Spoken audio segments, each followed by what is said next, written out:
चलो final MCQ selection part 2 देखिबा। Part 2 रे भारतीय वैदेशिक नीति केउं धारा रे व्याख्या करा जायछि?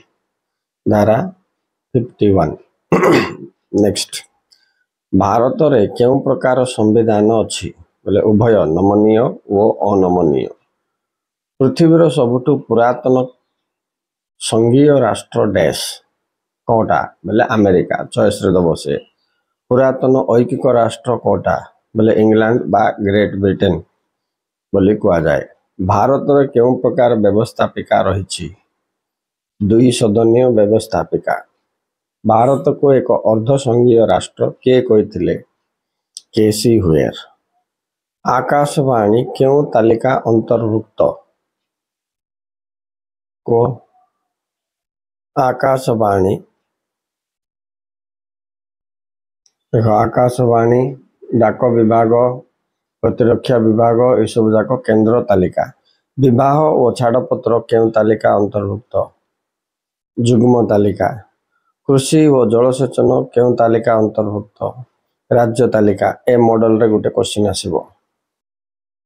केउं अनुच्छेद रे भारतीय संघीय व्यवस्था रे क्षमता बंटन दर्शा जायछि? अनुच्छेद 7 बहुत इंपोर्टेंट। अनुच्छेद 7 अनुसार भारत रे केतोटी तालिका माध्यम रे क्षमता बंटा जायछि? तो आंसर हबो तीनोटी तालिका। राइट। हेले पंचायत समिति रो कार्यनिर्वाही अधिकारी किए? बीडीओ। नेक्स्ट, अंतरराज्य परिषद धारा केते? 263। धारा 263 अनुसार अंतरराज्य परिषद रो गठन करिबा अधिकार काहार अछि? राष्ट्रपति। संविधान रो केउं धारा अनुसार राज्य को टिकस आदाय करिबा एवं टिकस खर्च करिबा अधिकार दिया जायछि? 260। संविधान रो केउं धारा अनुसार राज्य माननकु विभिन्न सरकार अनुदान दिया जाए? धारा 273। अर्थ आयोग धारा केते? 280। अर्थ आयोग रो काम कोन?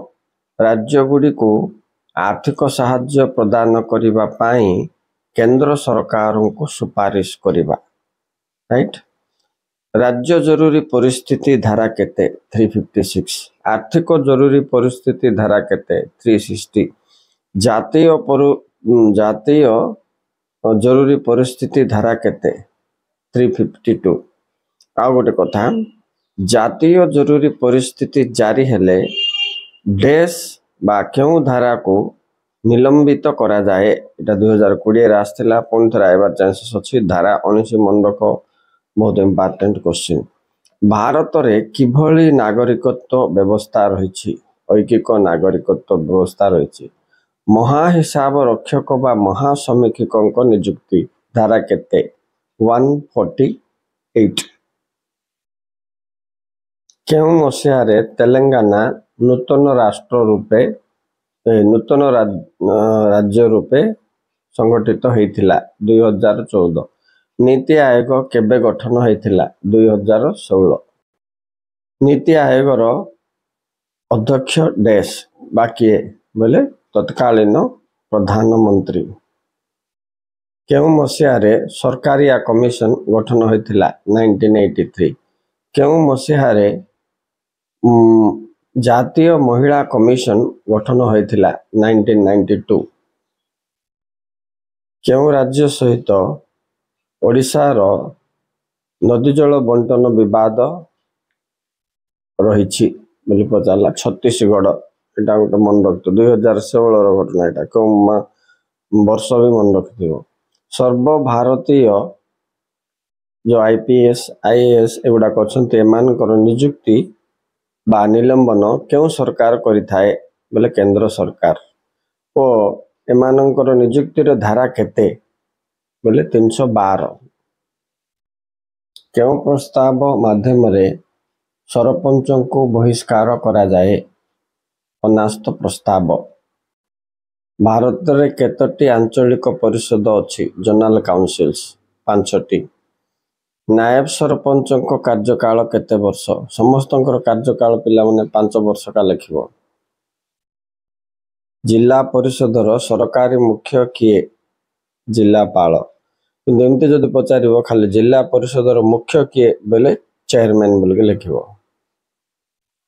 डेज कमिटी सुपारिश रे पंचायत राज व्यवस्था को कार्यकारी करागला बलवंत राय मेहता कमिटी पंचायत राज व्यवस्था प्रथमे राजस्थान रे केउ मसिया रे आरंभ होइथिला 1959 ओडिशा रे पंचायत राज व्यवस्था केबठारु कार्यकारी हला 1961 ग्राम सभा रे के सभापतित्व करंती सरपंच संविधान रो 249 धारा अनुसार कहार सुपारिश क्रमे केंद्र सरकार चाहिए राज्य सरकार विषय उपरे आईन तैयारी करि परिबो राइट तो ये होची 2/3 राज्यसभार सदस्य मानक अनुरोध क्रमे मन रखता ओडिशा रे केतोटी नगर निगम रहिछि 5टी केतोटी म्युनिसिपालिटी रही 54टी म्युनिसिपालिटी रही नगर पंचायतर अन्य नाम कौन विज्ञापत अंचल परिषद पौरपालिका रे सर्वनिम्न वार्ड मेंबर संख्या केते 11 सर्वाधिक केते 30 सिमती ग्राम पंचायत रे सर्वनिम्न वार्ड मेंबर संख्या होची 11 आ सर्वाधिक होची 25 एथिला तुमरो यूनिट